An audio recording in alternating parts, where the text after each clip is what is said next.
Halo semuanya, pada hari ini aku dan temanku akan mempresentasikan tentang proyek ekonomi teknik kami yang berjudul Meningkatkan Kesehatan Masyarakat. Presentasi ini dibuat oleh saya, Kelly, dan Marceli. Yuk kita mulai ke pembahasannya. Jadi yang pertama-tama adalah, apa itu arti dari kesehatan? Dari Dinas Kesehatan Kabupaten Bogor, kesehatan memiliki arti keadaan sejahtera dari badan, jiwa, dan sosial yang memungkinkan setiap orang hidup produktif secara sosial dan ekonomis. Di Indonesia dapat dilihat dari grafik yang kami ambil dari Badan Pusat Statistik bahwa dari tahun ke tahun pertumbuhan penduduk semakin meningkat. Peningkatan penduduk menyebabkan kepentingan orang akan kesehatan juga meningkat. Hal ini dapat dibuktikan dari total belanja masyarakat untuk kesehatan yang semakin meningkat tiap tahunnya. Nah, untuk mengetahui bagaimana meningkatkan kesehatan masyarakat, kita perlu mengetahui terlebih dahulu apa sih penyebab dari kesehatan yang menurun. Jadi yang pertama, kesehatan masyarakat yang menurun dapat disebabkan oleh lingkungan yang kurang mendukung, seperti polusi udara dari kendaraan ataupun polusi udara dari rokok. Penyebab kedua, itu ada pelayanan kesehatan yang kurang memadai. Dapat dilihat dari berita di atas. Yang pertama, itu ada berita mengenai fasilitas kesehatan di daerah terpencil yang minim. Dan juga berita yang di bawah, yang kedua, itu berita tentang seorang ibu meninggal karena terlambat mendapatkan penanganan medis. Selanjutnya adalah penyebab ketiga, yaitu asupan gizi yang kurang seimbang. Dapat dilihat di situs Great Health bahwa kekurangan gizi itu dapat menyebabkan beberapa penyakit seperti penyakit beri-beri, gondok, anemia, dan lain-lain. Penyebab keempat selanjutnya itu ada kurangnya beraktivitas. Dari poster di atas yang dibuat oleh Kementerian Kesehatan dapat dilihat bahwa kurangnya beraktivitas dapat menyebabkan masalah kesehatan seperti diabetes tipe 2, depresi, dan gangguan-gangguan lainnya. Nah, setelah di depan sudah dijelaskan mengenai tingkat pertumbuhan penduduk, total belanja kesehatan masyarakat, serta hal-hal apa aja sih yang mempengaruhi dan menyebabkan kesehatan masyarakat itu menurun. Sekarang kita akan membahas mengenai proyek-proyek usulan dari kelompok kami untuk meningkatkan kesehatan masyarakat tersebut. Nah, sekarang kita masuk ke dalam usulan proyek. Jadi, usulan proyek pertama dari kelompok kami itu adalah pembangunan apotek. Kemudian, pada pembangunan apotek ini terdapat biaya investasi awal. Investasi awal merupakan uang yang dibutuhkan oleh pemilik bisnis untuk memulai sebuah perusahaan. Biaya investasi awal yang dibutuhkan dalam pembangunan apotek ini adalah yang pertama itu etalase atau lemari sebesar 10 juta rupiah. Yang kedua itu biaya konstruksi sebesar 900 juta rupiah. Kemudian biaya obat-obatan sebesar 65 juta rupiah. Biaya lainnya sebesar 20 juta rupiah. Jadi total biaya investasi awal pada pembangunan apotek ini sebesar 995 juta rupiah. Selanjutnya adalah biaya operasional dan perawatan, yaitu merupakan biaya yang dikeluarkan untuk menjalankan aktivitas sehari-hari sebuah perusahaan. Biaya operasional ini mencakup hal-hal seperti penggajian, komisi penjualan, tunjangan karyawan, sewa, perbaikan, dan sebagainya. Biaya operasi dan perawatan dari apotek ini adalah kasir dan staf sebanyak 5 orang, itu sebesar 240 juta rupiah. Listrik, air, telepon, dan internet sebesar 84 juta rupiah. Biaya stok obat sebesar 96 juta rupiah. Lalu biaya lain-lain sebesar 10 juta rupiah. Jadi total biaya operasi dan perawatan pada pembangunan apotek ini adalah sebesar 430 juta rupiah. Selanjutnya adalah benefit cost atau biaya manfaat. Dalam membangun apotek ini terdapat beberapa biaya manfaat. Pada biaya ini kita menggunakan waktu sebesar 260 hari karena merupakan hari-hari kerja. Yang pertama adalah biaya obat. Di sini kita bisa memperoleh hasil sebesar 500.000 dalam 260 hari menjadi 130 juta rupiah. Kemudian untuk biaya parkir motor, harga satu motor diperoleh sebesar 3.000 rupiah. Dalam satu hari terdapat 30 motor sehingga didapatkan sebesar 90.000 rupiah. Dalam 260 hari didapatkan total sebesar 23.400.000 rupiah. Kemudian untuk biaya parkir mobil, harga satu mobil diperoleh sebesar 5.000 rupiah.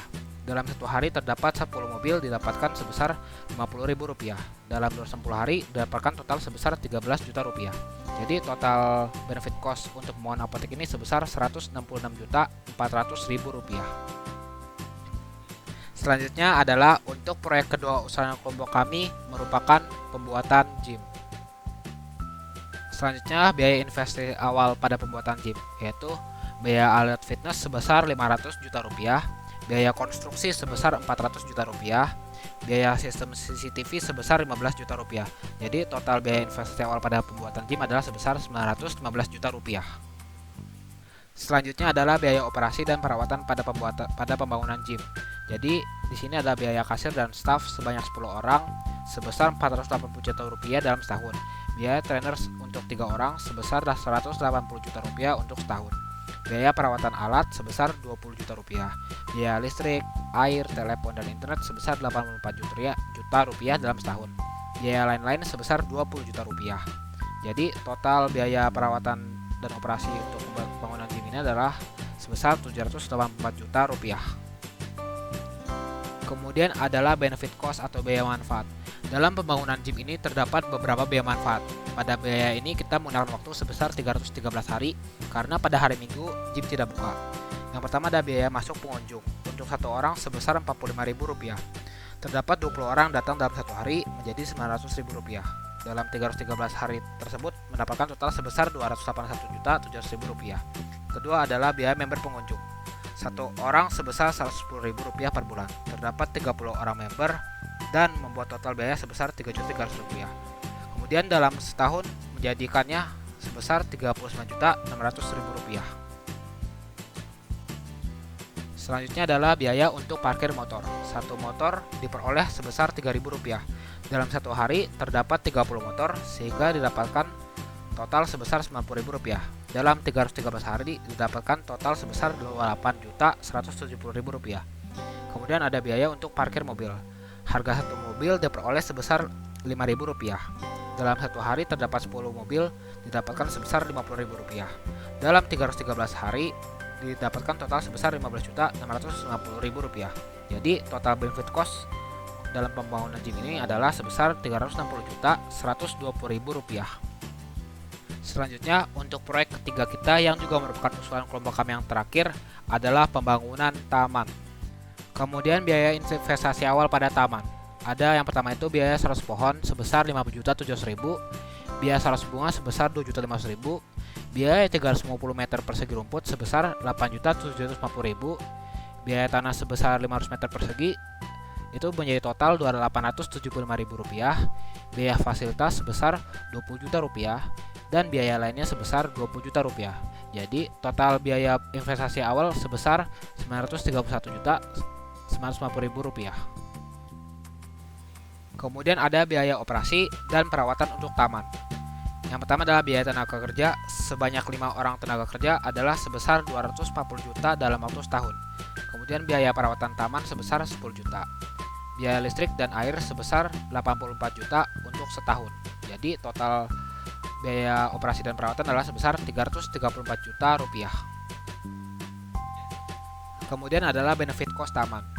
Biaya untuk parkir motor adalah harga satu motor diperoleh sebesar Rp3.000. Dalam satu hari terdapat 30 motor sehingga didapatkan sebesar Rp90.000.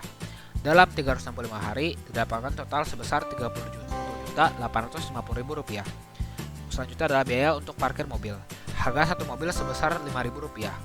Dalam satu hari mendapat 10 mobil didapatkan sebesar Rp50.000. Dalam 365 hari didapatkan total sebesar Rp18.250.000. Selanjutnya adalah biaya untuk kendaraan lain. Harga satu kendaraan itu diperoleh sebesar Rp10.000. Dalam satu hari terdapat 5 kendaraan sehingga didapatkan total sebesar Rp50.000. Dalam 365 hari perhitungan didapatkan total sebesar Rp18.250.000. Jadi total benefit cost adalah sebesar Rp69.350.000. Selanjutnya adalah hasil perhitungan benefit cost ratio. Benefit cost ratio itu digunakan untuk mengetahui kelayakan suatu proyek yang telah diusulkan. Dari hasil benefit cost ratio didapatkan nilai sebagai berikut. Dari hasil perhitungan benefit cost ratio berikut, semua dapat dilihat bahwa proyek yang diusulkan masih belum layak karena nilai dari benefit cost ratio yang didapat kurang dari 1. Akan tetapi tetap dijalankan karena untuk kepentingan publik. Hal ini juga dikarenakan proyek yang kami usulkan tersebut mempunyai tujuan untuk meningkatkan kesehatan masyarakat, bukan mencari keuntungan tersebut. Sekian video penjelasan dari kami. Terima kasih sudah menyempatkan waktu untuk menonton.